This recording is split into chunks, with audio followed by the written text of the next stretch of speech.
Hello दोस्तों, dictation start होगी 3 second बाद। स्टार्ट।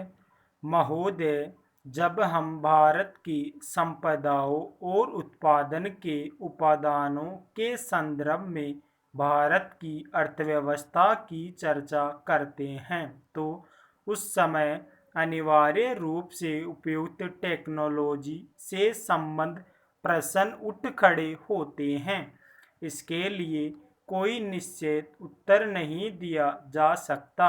यह तो अलग अलग उद्योग के लिए अलग अलग होगा। कुछ उद्योग अपरिहार्य रूप से पूंजी प्रदान होंगे। इसका हमारे सुधारों और विदेशी निवेश से कोई संबंध नहीं है। हमारे अपने सरकारी क्षेत्र में स्थापित कई उद्योग बहुत ही पूंजी प्रधान है। ऐसे भी कई क्षेत्र हैं जहां उत्पादन के श्रम प्रधान तरीकों का उपयोग होता है और वे प्रतियोगिता का सामना भी करते हैं। सारी दुनिया में हम आज यह देख रहे हैं कि एक जगह वेतन अधिक होने के कारण तथा दूसरी जगह सस्ते विकल्प होने के कारण अपने स्थान बदलते रहते हैं।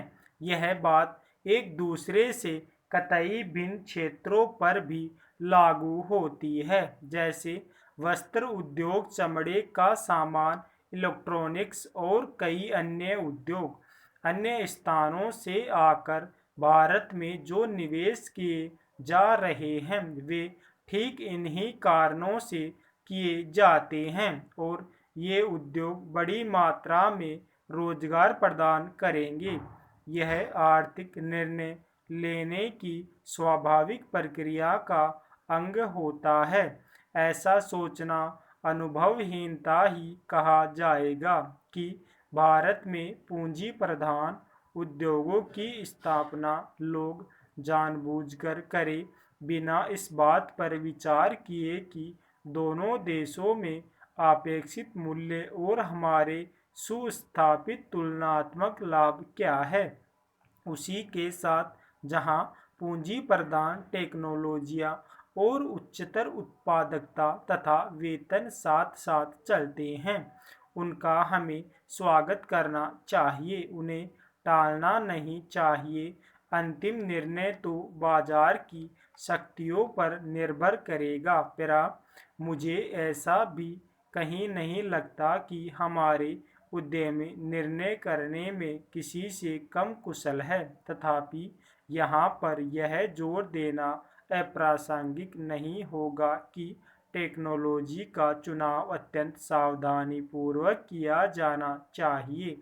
इस संदर्भ में विदेशी टेक्नोलॉजी का आयात करने वालों को देश में उपलब्ध टेक्नोलॉजी की भी सावधानीपूर्वक जांच करनी चाहिए। सामान्य रूप से टेक्नोलॉजी को तैयार करने की क्षमता पैदा करना, हमारे पास क्षमताएं हैं और इस क्षेत्र में हमें अपनी संपदाओं का इष्टतम उपयोग करना चाहिए। वास्तव में तो अपने ही देश में विकास और अनुसंधान करने का स्थान और कुछ नहीं ले सकता। तभी हम प्रतियोगिताओं का लाभ उठा सकते हैं, विशेषकर उस स्थिति में जब अन्यत्र टेक्नोलॉजी में विकास बड़ी तेजी से हो रहा है और उनके पुराने पड़ने की दर भी बहुत ही ज़्यादा है। यह बात पूरी तरह स्वीकार की जाती है कि नियंत्रणों और परमिटों की प्रणाली से ईमानदारी का खात्मा हो जाता है। उदारीकरण प्रक्रिया का तात्पर्य इन नियंत्रणों को समाप्त करना है। मुझे यह देखकर सचमुच बहुत खेद होता है कि इस संक्रमण काल में जब हम लाइसेंस राज से उदासीकरण की प्रणाली की ओर बढ़ रहे हैं, संरचनात्मक समायोजन हो रहा है। पेरा महोदय, पिछले कुछ वर्षों से पर्यावरण की सुरक्षा के बारे में एक उत्साहजनक जागरूकता देखने को मिल रही है। जैसे जैसे हम अपने विकास का खाका बनाने लगे हैं, वैसे वैसे यह बात अनुभव की जाने लगी है कि वह अपने बूते पर खड़ा रह सके और पर्यावरण की दृष्टि से भी उपयुक्त हो। अपने देश की जनता के प्रति हमारा यह दायित्व है कि हम अपनी प्राकृतिक संपदा की रक्षा करें अपने प्रयासों द्वारा, और यदि आवश्यक हो तो विदेशी टेक्नोलॉजियों का उपयोग करके हमें पर्यावरण के विनाश की समस्याओं को हल करने की चेष्टा करनी चाहिए। असल में तो मैं यहाँ बताना चाहूँगा कि भारत इस दिशा में पीछे नहीं है, क्योंकि उन्होंने अब तक जिन टेक्नोलॉजियों का प्रयोग किया है वे विनाशकारी रही और उन्हें तुरंत छोड़ देने की आवश्यकता है। वे भी नई टेक्नोलॉजियों की खोज कर रहे हैं। इसलिए हम सबके लिए, अन्य देशों के लिए भी और हमारे देश के लिए भी यह संभव होगा कि हम मिलकर समूचे विश्व के लिए,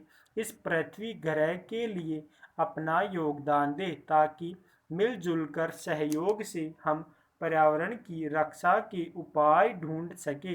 ब्राजील में 2 वर्ष पहले हुए विश्व पर्यावरण शिखर सम्मेलन में जिस कार्यसूची 21 को हमने स्वीकार किया था, वह इस बात का अच्छा उदाहरण है और मुझे विश्वास है कि इस कार्यसूची के अनुसार काम किया जा रहा है। यद्यपि इसमें कोई भी काम बिना कठिनाइयों से भरा नहीं होता, विशेषकर जब इसे जटिल विश्व में एक जटिल स्थिति में लागू करना पड़े।